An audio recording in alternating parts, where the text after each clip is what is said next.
Hi, and welcome back to my channel. It is your girl Felicia here with another video. So this has been a really heavy week. We have been dealing with the murders of George Floyd, Breonna Taylor, and Ahmaud Arbery, who were all murdered due to police brutality or racism. And so right now we are in a climate where we have a lot of protests going on.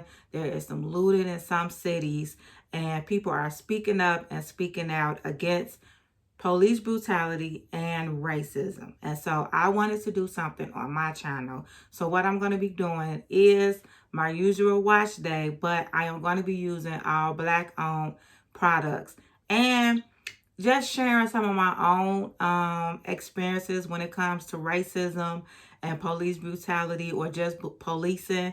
So stay tuned. So first things first, let me take this bonnet off. I'm gonna be honest with y'all. Child, with everything that's been going on, I really have not been giving June, which is my fro, a lot of attention. I did go get her cut yesterday. I cut my sides down and kept the top just to give it a little bit more style. So that's that. I'm gonna go ahead and shampoo my hair, and the shampoo that I'm gonna be using is by Mael Organics, which was founded by Monique Rodriguez. And the shampoo that I'm gonna be using is the Rosemary and Mint Strengthening Shampoo. So go ahead and take this off, and I'm going to go ahead and apply some deep conditioner. Now, I know somebody probably watching my video and saying you're doing a lot for this little bit of hair you have, but let me just say really quickly, even if your hair is super short like mine, you should take that time to really take care of your hair. Just because your hair is short does not mean it has to be dry, drab, brittle, and just not looking good and not being healthy. So those are the reasons why, even though my hair is super short, I do take the time to really take care of the little bit of hair that I have.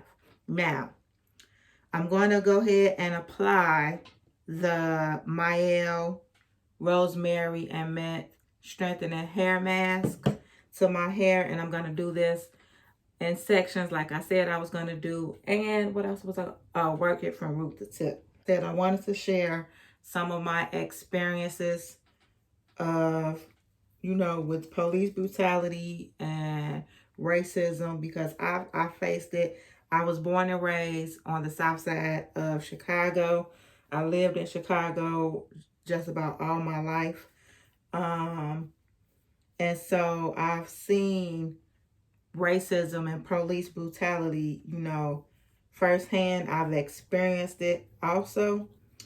One of the experiences that I have, something that I will never forget, I was a little girl, and me and my mom and her friend had drove to Indiana to get gas, because if you are from Chicago, you know that you go to Indiana to get your gas because it's cheaper. So me and my mom was in the car. Her friend had went in a gas station to pay for his gas. And while we're in the car, this white man stands in front of our car, and he's just yelling at us the N-word, just calling us the N-words and get out of here, and just yelling. Nobody said anything. My mom was just coaching me through the whole thing, don't say anything, don't look at him, kind of just be quiet.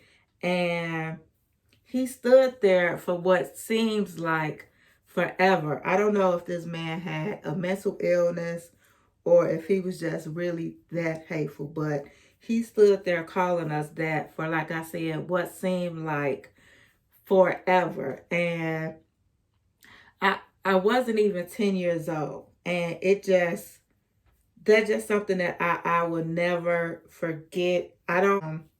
It was really jarring to experience that.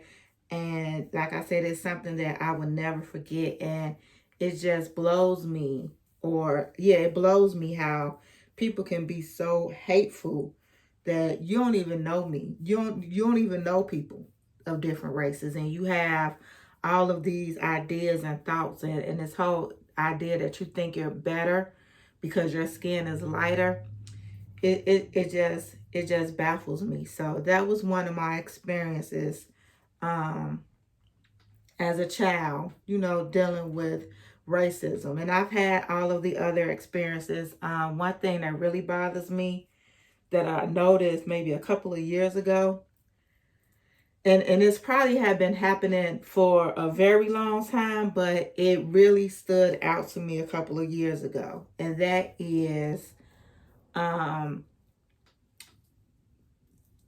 white people, and more specifically, white men, have a tendency to almost try to treat you like you're not even there. I can recall being in at Navy Pier. I was with my family, but we was getting food. We was in the food court, and I was waiting to place my order, waiting in line. It was a long line, and this white man, he was with his wife or whatever. He just came and stood directly in front of me. Didn't say excuse me, didn't anything, and it took for his wife to say, like, honey, there's somebody standing there. And he turned around and looked me dead in my face and said nothing. I'm sorry. No, I'm sorry. No, oh, pardon me or anything. There's been instances where I was trying to get into a restaurant and a white couple was standing like kind of in the doorway. And I'm standing there and I'm like, excuse me, excuse me, excuse me. And the man just doesn't acknowledge me at all. And it takes for his wife to be like, somebody's trying to get past. And again, they look you dead in your face and say, don't say anything. Or just in passing, it feels like they're trying to look through you as if they don't want to see you. So those have been my experience. It's disheartening, but we have to remember that we matter. We matter. We matter.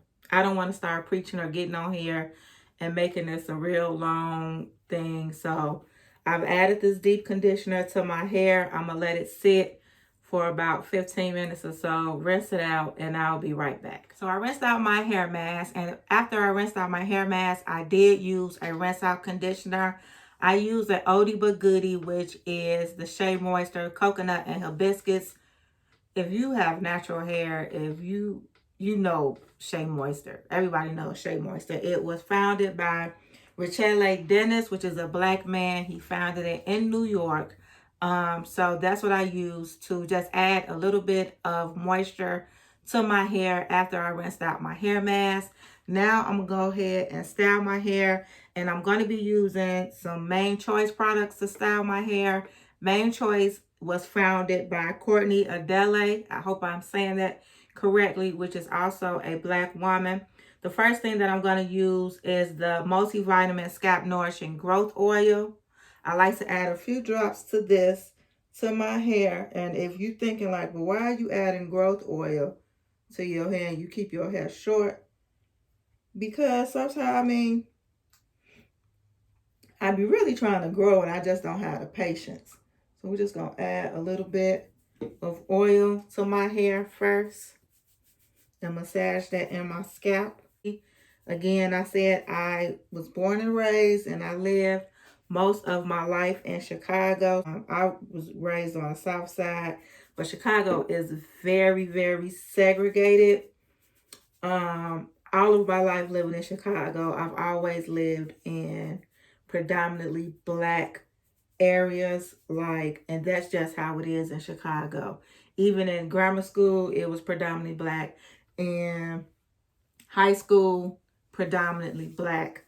And so that's just how it was. I really didn't get into being into multi-race, multicultural environments until I joined the workforce and started working in downtown Chicago. Next, I'm going to add some hair milk. This is Carol's Daughters leave-in hair milk. We all know the Carol Daughters was founded by Lisa Price, which is a black woman. Add some of this leave-in to my hair. And a few things that I wanted to talk about. Two other incidents that I wanted to share was with the police. So, this has to be, I had to be 14. I was about 14 years old because I was in high school. My childhood best friend family was moving to California from Chicago. And I was going to visit her. She lived in Inglewood. And I was going to visit her to tell, bid my final farewells. And we were sitting on the stoop of her apartment building. And this guy that, he was about to walk up to us. But before he got to us, the police stopped and frisked him. And if you don't know that in the 90s, that was like a major thing. And it was like almost, unfortunately, it was a norm in a black neighborhood to see people being stopped by the police with no really valid reason, and the police stopping and searching them. So they stopped and frisked him, and after they let him go, he saw us and he came, and I think he sat on the stoop with us. I can't remember how it went. He sat on the stoop with us, or I can't remember. Long story short, after he left, the police decided that they wanted to search us, me and my friend. 2 black teenage girls sitting on the stoop, minding our business, not looking like we involved with anything. But they decided that they wanted to search us because they felt like the guy maybe had dropped off whatever he had on him and he gave it to us before they frisked him or whatever. So they had us come off the stoop. We had to put our hands on the police car, and they had a lady detective come and she started to search us. Mind you, again, we are minors. 2 black teenage girls, 2 teenage girls. We're going to even put the black out of it. 2 minor teenage girls sitting in front of the girl's house, just conversating. I'm saying my final goodbyes to my best friend. Her mother saw it. She came outside, and as any black mother, she had a stone cold fit and went off and ended up going back and forth with the police. They ended up arresting my best friend's mother because they were saying that she was in violations. She was being, I can't think of the word, but she was like being rude to the police officer. She wasn't doing what they wanted her to do. So she ended up getting arrested, but it was just another one of those things where it was an incident with the police that I would never forget. I also remember just recently with my sons, they were in high school at the time. I believe I had just picked them up from school, from practice, from somewhere. And it was that in-between weather, so they both had hoodies on. And we pulled up in front of our house where we live. Pulled up, they getting out the car. And as soon as they're getting out the car, the police swoops on us. And decides that they wanted to stop and search my son. And what messed me up was that, like, we was getting out the car. I had got out the car. I'm walking toward the house, and then I hear the police swoop, and I look, and they're interacting with my sons. They're, asking them to get on the car, and they're searching them or whatever. And I'm like, what is this for? What's your cause? Because we legit just pulled up in front of my house. They were getting out of the car, and the police officer was like, oh, we got word of a shooter or something down the block, and we just want to make sure that they ain't there. I was like, you see them getting out of the car, out of the backseat. They're not even driving. So you had really no means or justification to search them. But, I complied and they searched them, but it was still the horror and the fear that I immediately felt when I turned around and saw my sons being stopped and frisked by the police is something that I would never fear. And even as, being in a car with my boyfriend or just driving and you see those sirens come behind you, it's still a frightening experience. So now I'm going to go ahead and use the Main Choice Cheers Gelato. I've seen a lot of people talk about this, so I want to use it again. All black products. So I'm going to go ahead and use that to style my hair. Smells like a cider. It almost smells like an Angry Orchard cider. So those have been my experiences. There needs to be change.